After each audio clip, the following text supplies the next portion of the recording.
안녕하세요. 오랜만에 산책하러 나왔습니다. 사실 한 2주간 산책 영상을 영어로 해서 올렸는데 오늘은 좀 하고 싶은 얘기가 있어서 한국어로 다시 진행을 하려고 해요.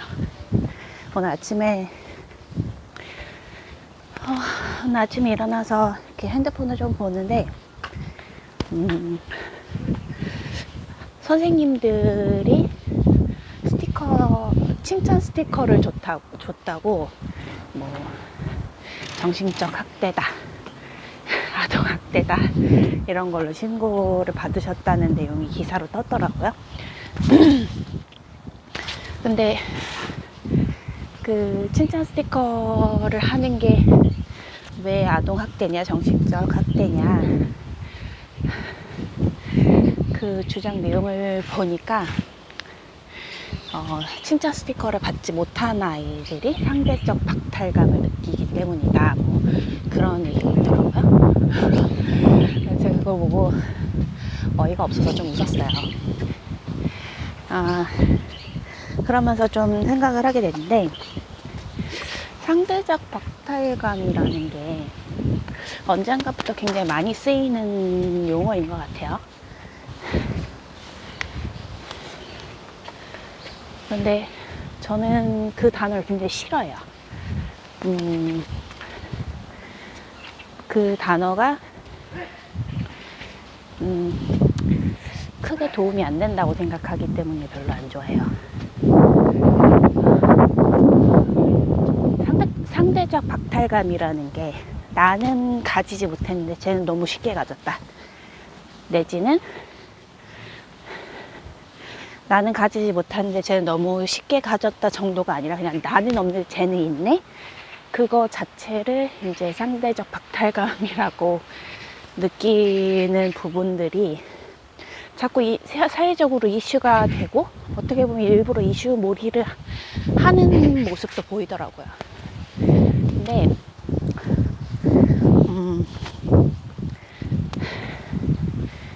다른 거 다 덮어두고 본질적인 얘기를 좀 해볼까요? 상대적 박탈감 느껴보신 적 있으세요? 상대적 박탈감은 누가 느낄까요? 사회적 약자? 가진 게 적은 사람? 아니면 평범한 사람? 근데 말 그대로 상대적 박탈감이잖아요. 그냥 박탈감이 아니라 상대적 박탈감이잖아요. 그러면은 뭔가 내가 비교해서 내가 이 사람보다 못하네, 내가 이 사람보다 덜 가졌네 라는 걸 느낄 수 있는 상황이 오면 누구라도 느낄 수 있다는 거예요. 그 상대적 박탈감이라는 거는. 그러면 우리가 기사에서 많이 접하고 댓글창에 많이 올라오고 하는 그런 상대적 박탈감이라는 거를 얘기를 하면, 일단은 금수저, 다이아몬드 수저를 보면서 느끼는 일반 소시민의 상대적 박탈감이 가장 많이 이야기가 되는 내용이겠죠. 쟤는 19, 20살밖에 안 된 애가 슈퍼카 몰고 다니고 명품 휘두르고 살고 휘감고 살고 맨날 오마카세 가고, 그쵸? 호캉스 가고 세상 좋은 거 다 하고 사는데, 나는 나이도 먹고 진짜 열심히 아등바등 사는데 저런 거 한 번도 못 누려본 흙수저라는 생각 들 때, 그때 상대적 박탈감 드는 거겠죠. 그런데 보통은 이런 거를 보면서 이제 상대적 박탈감을 많이 얘기하잖아요. 근데 그게 맞는 걸까요? 다시 예를 들어볼게요.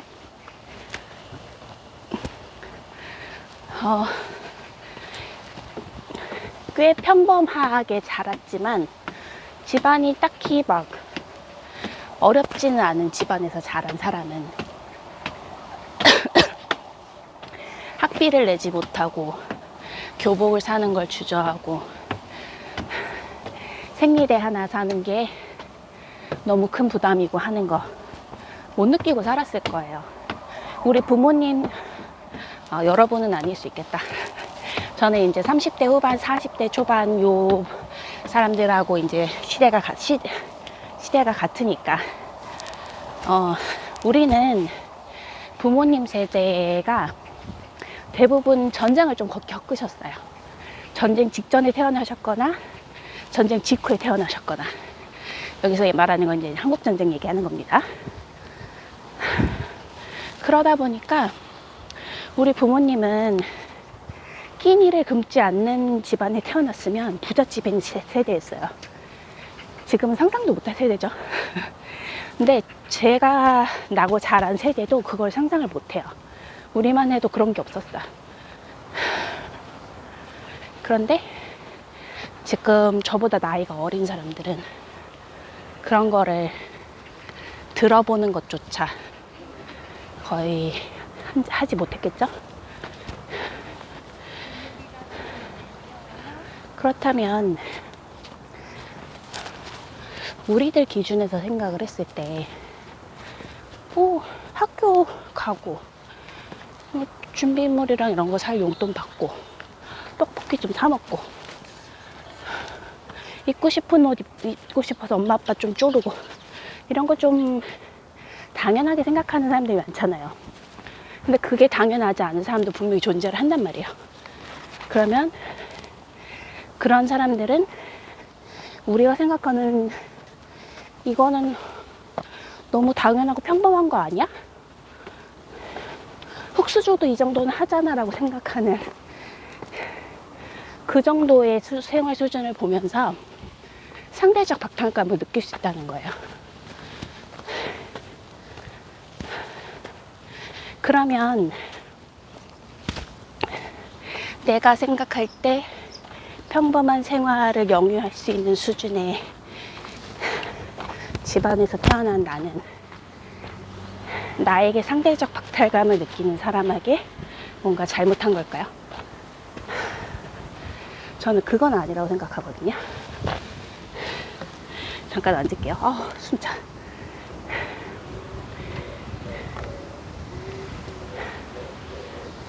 그런데 그러면 정말 금수저 다이아수저로 태어나서 원하는 거 다 하고 살고 남들은 상상도 못할 그런 자유로움을 가지고 돈에 구애받지 않고 모든 걸 누리는 사람들은 그런 사람들은 우리한테 잘못한 걸까요? 그래도 상대가 상대적 박탈감을 느끼니까 내가 누릴 수 있는 모든 것을 적당히 숨기고 살고 적당히 조절하면서 살아야 하는 게 도덕적인 걸까요?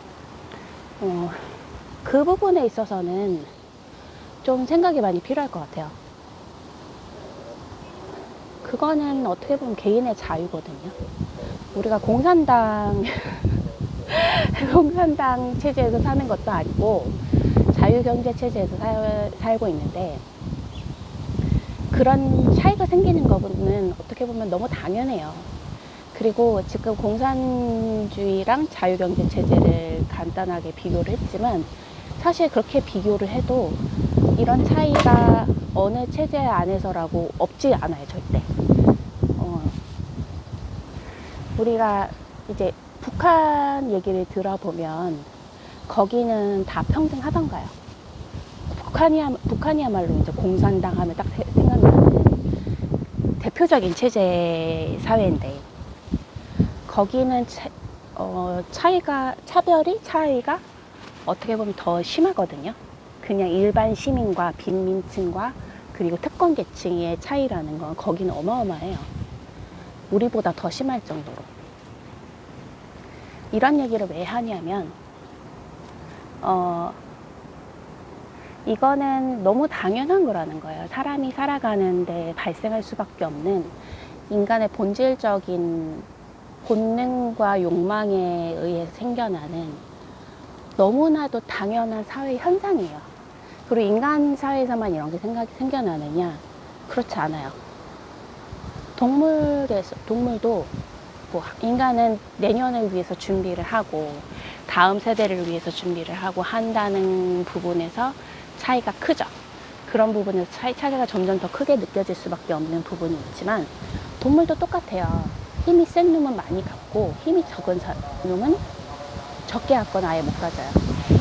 왜냐하면 그게 결국은 생존과 연결이 되기 때문에 그렇죠. 왜냐하면 모든 개체는 생존하고 싶어 하거든요. 그건 기본적인 욕구예요.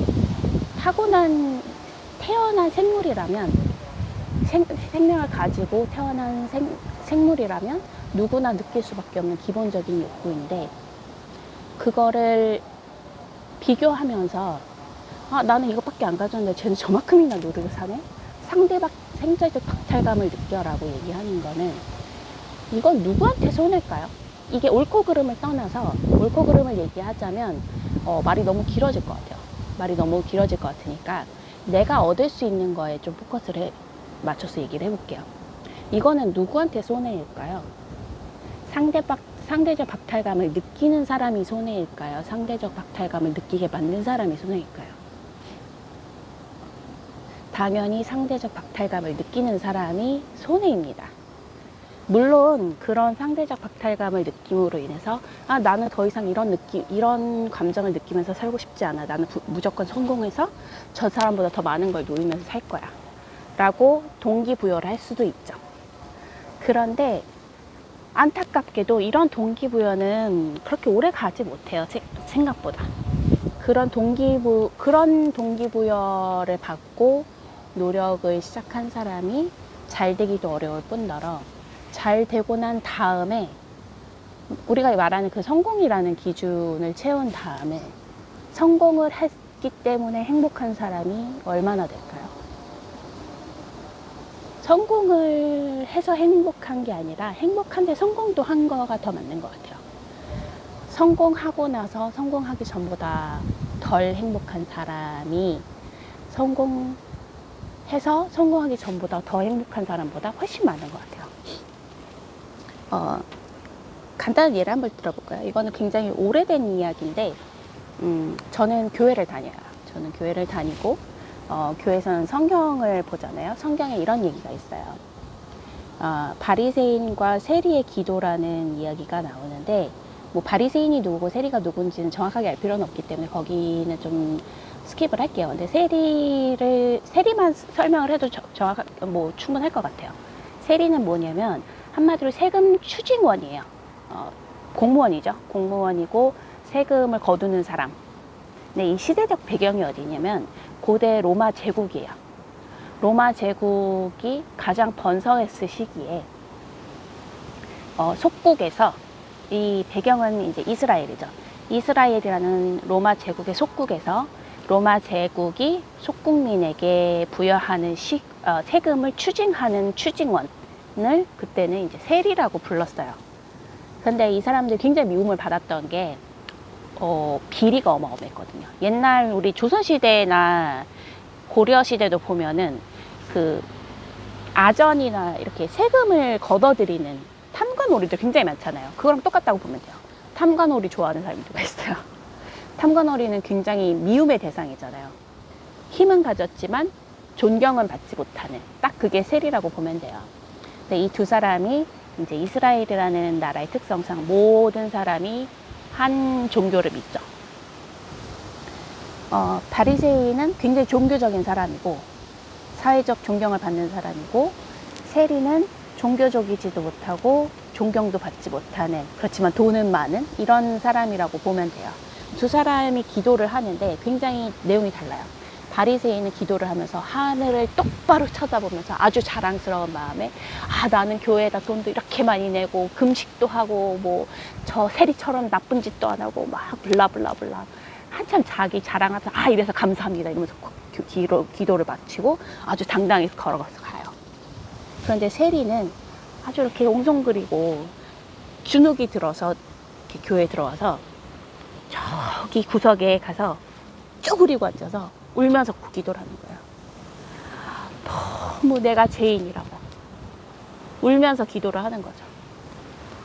너무너무 미안하고 내가 죄인이고 내가 죽일 놈이다. 쉽게 말하면 이렇게 기도를 해요. 근데 여기서 보면은 상대적 박탈감을 느끼는 사람이 누구일까요? 세리일까요? 바리새인일까요? 우리가 생각할 때 바리새인은 그 정도로 잘났으면 세리가 상대적 박탈감을 느끼지 않을까라고 생각할 수 있는데 저는 바리새인이 상대적 박탈감을 느끼는 인간 유형이라고 생각을 해요. 보세요. 여기 보면은 자세하게 얘기를 하자면 나는 일주일에 2번 금식을 하고 뭐 11조를 잘 내고 어쩌고저쩌고 막 자랑을 해요. 그러면 그 사람은 일주일에 2번 금식을 하고 자기의 신에게 수입의 10분의 1을 헌금을 하고 그런 걸 굉장히 자랑스럽게 여겼어요. 그러면 옆에 어떤 사람이 일주일에 4번 금식하면 그때는 자랑거리가 없어지는 건가요? 옆에 사람이 수입의 20%를 예물로 바치면요? 그럼 더 이상 자랑거리가 없어지는 건가요? 더 이상 감사하지 않은 건가요? 그렇게 생각을 해봐야 되는 거라고 저는 생각을 해요. 실제로 저는 바리새인들이 굉장히 뭐라고 하죠? 자격지심으로 똘똘 뭉친 사람들이라고 생각을 해요. 그리고 그걸 단적으로 보여주는 예가 이 바리새인과 세리의 기도라고 생각을 하거든요. 세리들은, 이 세금 추징원들은 물론 탐관오리고 물론 사회적으로 존경받지 못하는 사람들이지만 적어도 이 사람들은 자기 욕망에 충실했어요. 자기 욕망에 정직했어요. 그리고 그게 잘못된 거를 알지만 고치지 못한 건 분명히 잘못한 거예요. 그건 분명히 잘못했지만 쟤는 저만큼밖에 못하는데 나는 이만큼이나 하네? 감사해라. 이런 마음가짐은 없었거든요. 이제 우리가 나에게 없는 거를 찾지 말고 내가 가진 거를 보면서 감사할 줄 알아라. 이런 얘기를 많이 듣거든요. 그럼 또 이걸 듣고 이렇게 생각하는 사람이 있어요. 저 사람은 저거밖에 없고 저만큼이나 힘든데 나는 이만큼이나 가졌고 이렇게까지 좋은 일이 있네. 감사해라. 그 얘기가 아니에요.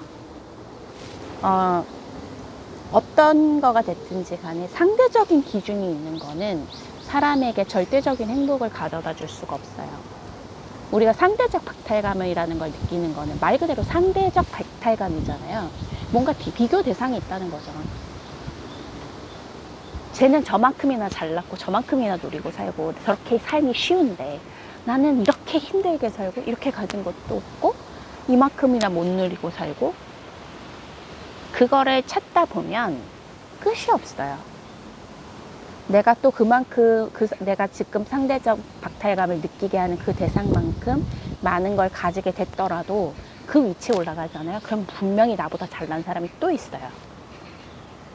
나보다 많이 가진 사람이 분명히 있고 나보다 무언가가 더 잘난 사람은 항상 있어요. 우리나라에서 가장 부자인 사람을 생각해보면 그게 실제는 아닌 것 같은데 이재용 삼성 부회장, 이제 부회장이 아닌가요? 아무튼 삼성을 가진 자 그분을 생각하게 되잖아요. 그 사람만큼 돈 있으면 얼마나 좋을까. 근데 그분이 정말 한국에서 가장 돈이 많은 사람일까요? 그분보다 더 돈이 많은 사람이 있다고 저는 생각을 해요. 그리고 세계로 나가면 그 사람보다 돈이 많은 사람 또 얼마나 더 많을까요? 삼성가보다 돈이 많은 집안은 또 얼마나 많을까요? 그러면은 삼성가의 사람들은 로스차일드가의 사람들을 보면서 상대적 박탈감을 느껴야 하는 건가요? 그러면 그거는 우리가 봤을 때 말이 되는 소리예요? 아니잖아요. 그러니까 제가 하고 싶은 말은 이거예요. 상대적 박탈감이라는 거는 말 그대로 내가 상대적으로 비교해 볼 수 있는 대상을 찾기 때문에 생겨나는 부분이라고 생각을 해요. 물론 나보다 더 좋은 인생을 사는 것 같은 사람 보면 순간 부럽고 좀 속도 쓰리고 할 수 있어요. 우리는 인간이니까. 그런데 그거를 거기서 상대적 박탈감이란 이름을 부여하지는 말아야 된다는 거예요. 제 생각은. 그걸 왜 굳이 이름까지 붙여가면서 그래요. 너무 당연한 부분인데, 나보다 재능이 뛰어난 사람, 나보다 부모님에게 지원을 많이 받는 사람, 나보다 용돈을 많이 받는 사람, 나보다 연봉이 높은 사람, 나보다 친구가 많은 사람, 그 사람들에게 다 상대적 박탈감 느끼면서 질투하면서 살면 나한테는 뭐가 남는데요? 내가 행복해지나요? 내 능력이 더 좋아져요? 내 부모님이 더 부자가 돼요? 아니거든요. 아무것도 바뀌지 않아요. 저는 어려서부터 누군가랑 비교하면서 사는 삶은 거의 살아보지 않은 것 같아요. 거의라고밖에 얘기를 못하는 이유는 저도 인간이기 때문에 저보다 잘하는 사람을 보면 부럽고, 저보다 잘 사는 사람을 보면 나도 돈이 저렇게 많았으면 좋겠다라고 생각을 하기 때문에 그런 감정을 아예 느끼지 못했다고 하면 그건 진짜 거짓말이에요.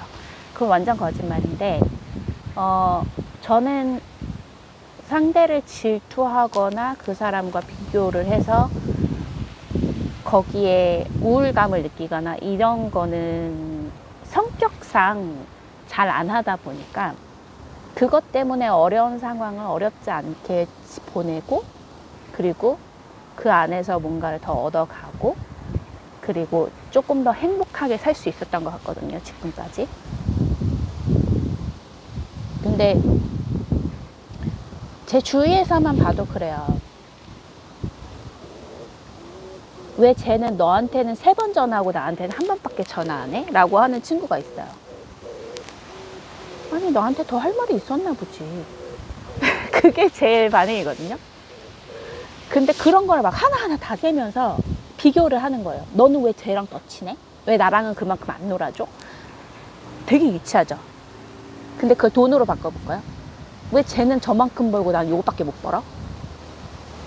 덜 유치한가요? 왜 쟤네 집은 저만큼 잘 살고 우리 집은 이것밖에 못 살아? 왜 쟤네 엄마 아빠는 저만큼이나 사랑해주고 지원해주는데 우리 엄마 아빠는 왜 맨날 나한테 화내고 나를 깔아뭉개고 나한테 지원도 안 해줘? 덜 유치한가요? 사실 본질은 똑같아요. 주어진 상황은 사람마다 다를 수 있고, 어떤 사람은 더 좋은 상황에 처해 있고, 어떤 사람은 정말 말도 안 되게 사람이 어떻게 저렇게 살 수가 있지 싶을 정도로 생존이 가능한가 싶은 상황도 분명히 있어요. 그런데 저는 이 말을 굉장히 중요하게 생각하거든요. 나에게 무슨 일이 일어날지는 내가 정할 수 없지만 내가 그 상황에 어떻게 반응할지는 내가 정할 수 있다. 저는 그렇게 믿고 살아요.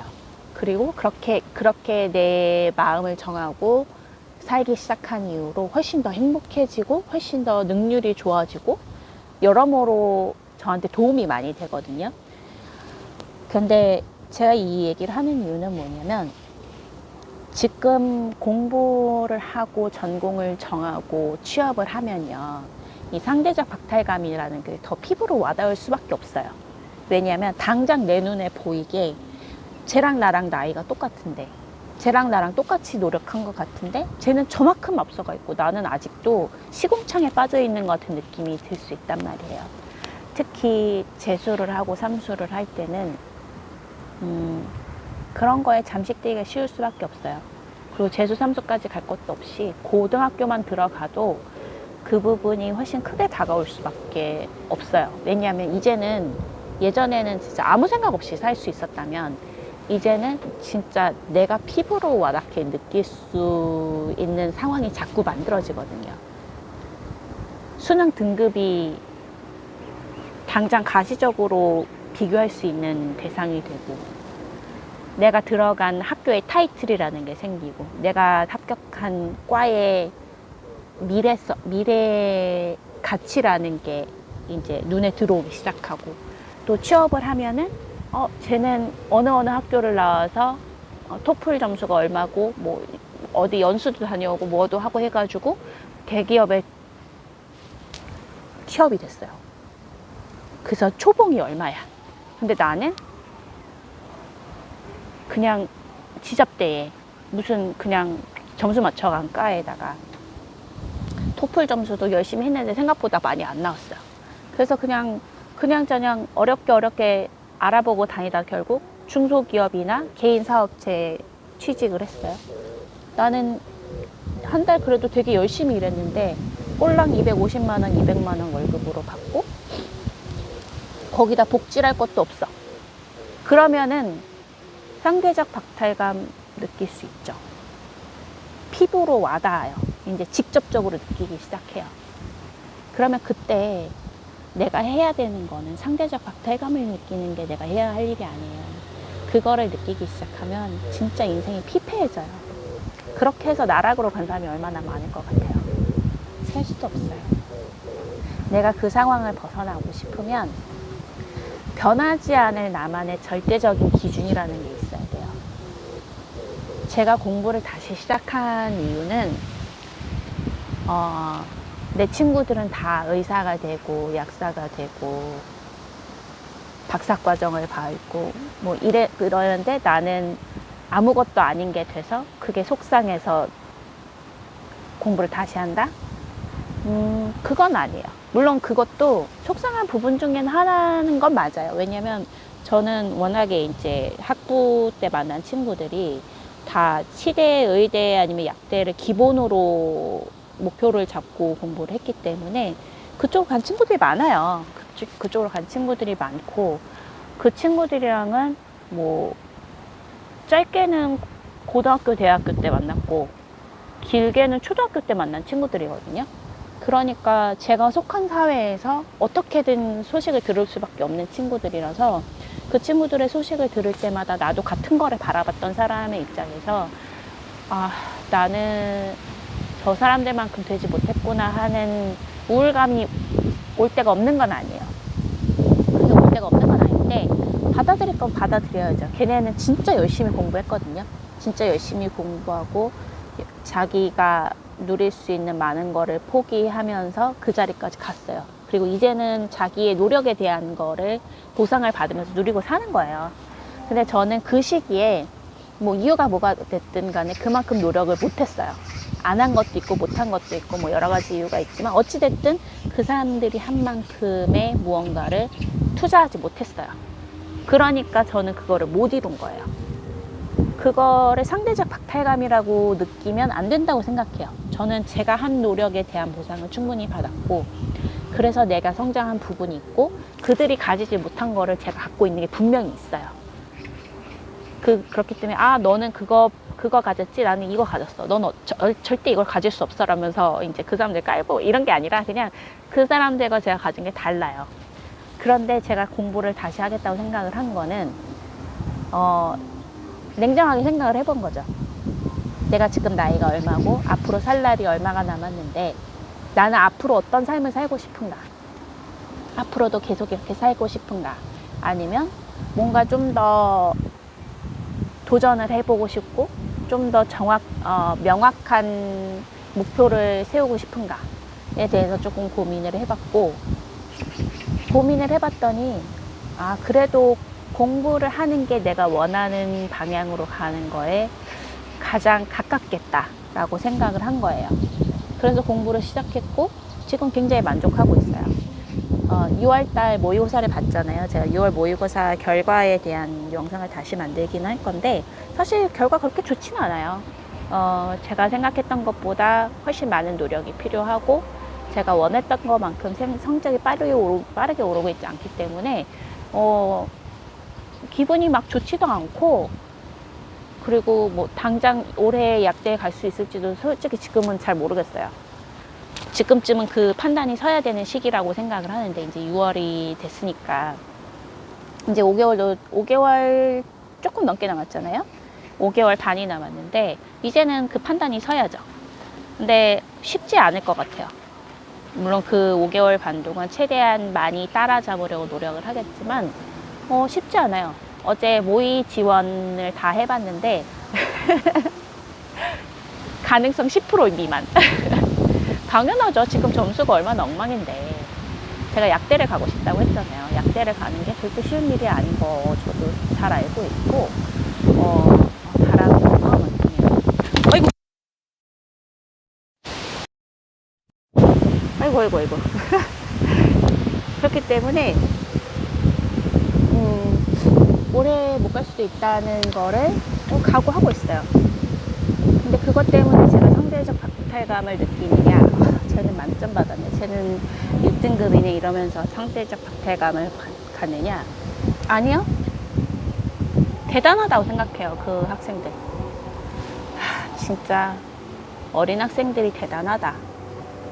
얼마나 열심히 했으면 만점을 다 받을까? 얼마나 열심히 했으면 1등급을 받을까?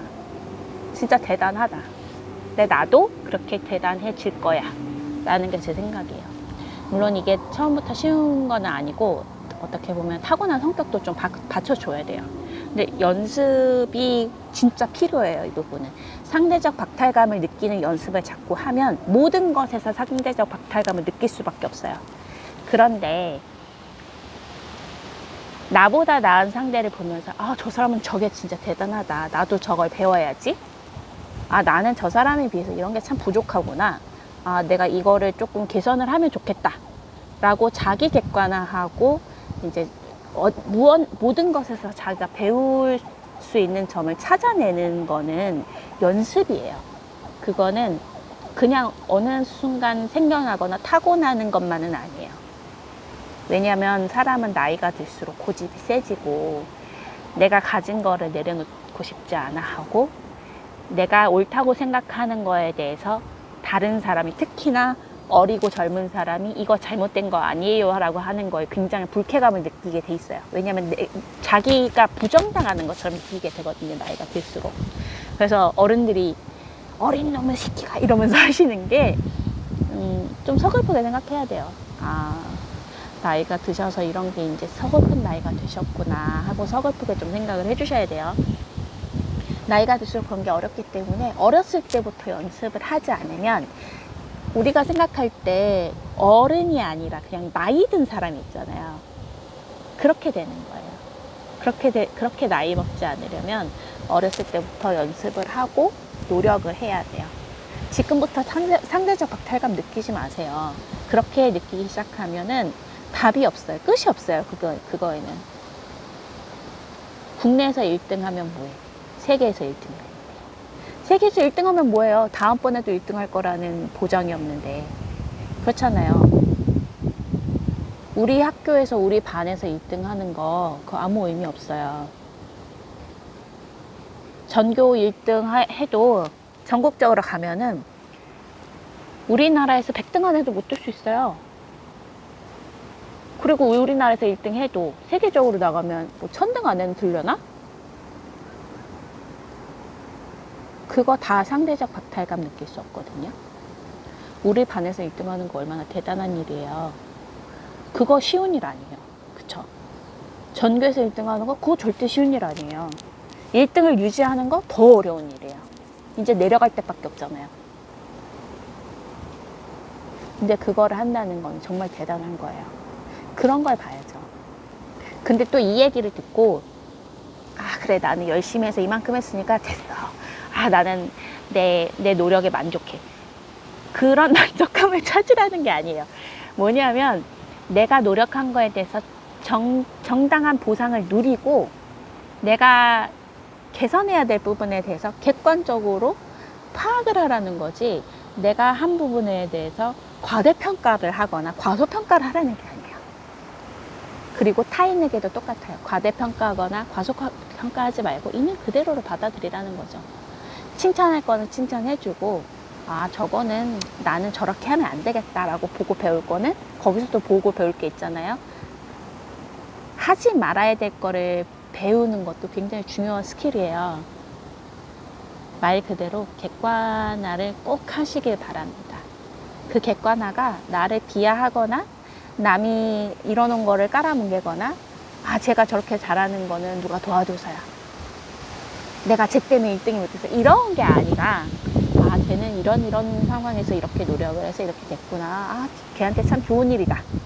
나도 좋은 곳으로 갈 수 있도록, 좋은 방향으로 갈 수 있도록 이런 노력을 하면 좋겠다 라고 보는 정도가 저는 가장 합리적이고 적당하다고 생각을 합니다.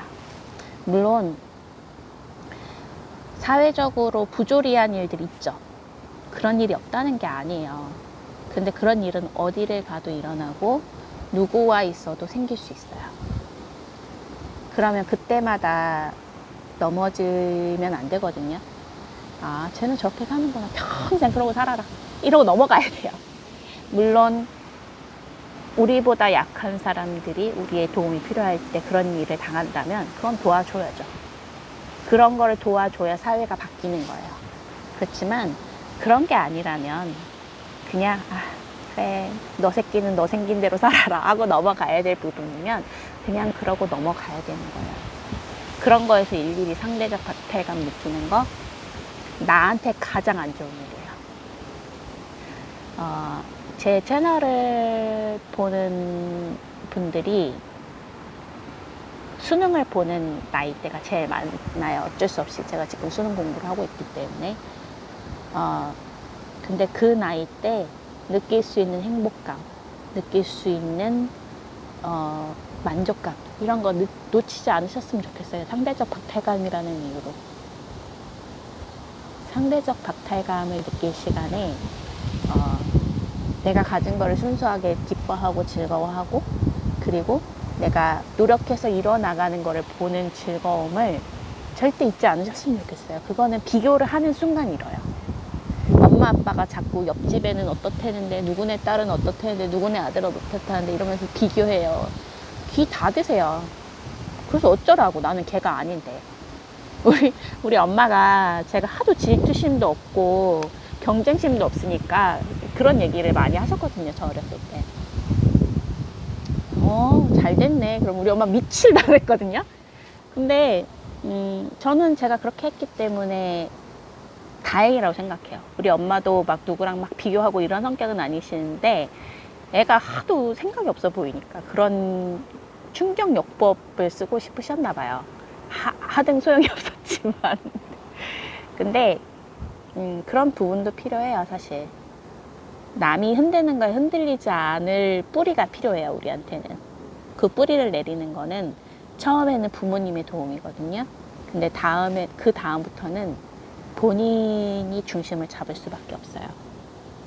그 본인이 잡는 중심을 만들어 가지 않으면 평생 휘둘려요. 평생 휘둘릴 수밖에 없고 남에게 상처받을 수밖에 없고 남의 평가에 목맬 수밖에 없어요. 근데 이것도 타고난 성격이 그런 거에 휘둘리지 않는 사람은 너무 다행인 거고 그렇게 태어나지 않은 사람은 그냥 좀 더 연습을 해야 돼요. 연습을 하면 훨씬 나아져요. 저는 이제 다행히 타고난 성격이 그런 거에 크게 구애받지 않는 성격이지만 저도 그런 거에 휘둘리는 시기가 왜 없었겠어요. 저도 사람인데. 아주 어렸을 때도 한 번 있었고 20대 중후반에도 한 번씩 왔었거든요. 그런데 어느 순간 이건 아니다 싶어서 거기서 벗어나려고 노력을 했더니 또 되더라고요. 그래서 여러분도 제가 그래도 밥 한 끼라도 더 많이 먹어본 좀 나이 더 먹은 사람으로서 얘기를 해드리자면 지금부터 그런 거에 매몰되지 마세요. 내가 할 수 있는 거, 나에게 진짜 이득이 되는 거에 대해서 좀 더 포커스를 맞출 필요가 있어요. 그래서 옆에 친구가 나보다 점수가 잘 나와서 상대적 박탈감을 느꼈다면 그러지 마세요. 친구한테 너 진짜 열심히 했구나. 점수 잘 나와서 기분 좋겠다. 축하해 주시고 나도 저렇게 나올 수 있을까? 정확하게 분석해보고 그래 나도 저렇게 하기 위해서 이렇게 노력을 해야지 라고 플랜을 세우고 한번 해보세요. 그리고 그거를 달성했을 때 느끼는 기쁨은 아무도 뺏어갈 수 없어요. 아무도 뺏어갈 수 없고 거기서 생기는 거는 단순한 목표 달성이라는 게 아니라 목표 달성까지 내가 했던 모든 행동이 나에게 스킬로 남아요. 나의 나의 기본을 다져주는 기반이 돼요. 나의 기반으로 남아요. 그러니까 절대 잃을 게 없거든요. 꼭 해보세요. 꼭 해보시고 상대적 박탈감을 얘기하는 친구가 있다. 그러면은 얻는 그 자리를 뜨시거나 걔를 이렇게 한 대 딱 때려주면서 정신 차려! 라고 얘기를 해주세요. 그거는 정말 나에게 좋을 게 없습니다. 또 말이 길어졌는데 그만큼 이 얘기를 꼭 해주고 싶었어요. 네. 상대적 박탈감을 느끼는 내 자아를 뒤통수 한 대 때려서 정신 차리라고 해주고 좀 더 나에게 도움이 되는 부분을 바라볼 수 있는 그런 어른이 되셨으면 좋겠습니다. 저도 그런 어른이 되기 위해서 항상 노력할게요. 오늘은 여기까지 할게요. 바이.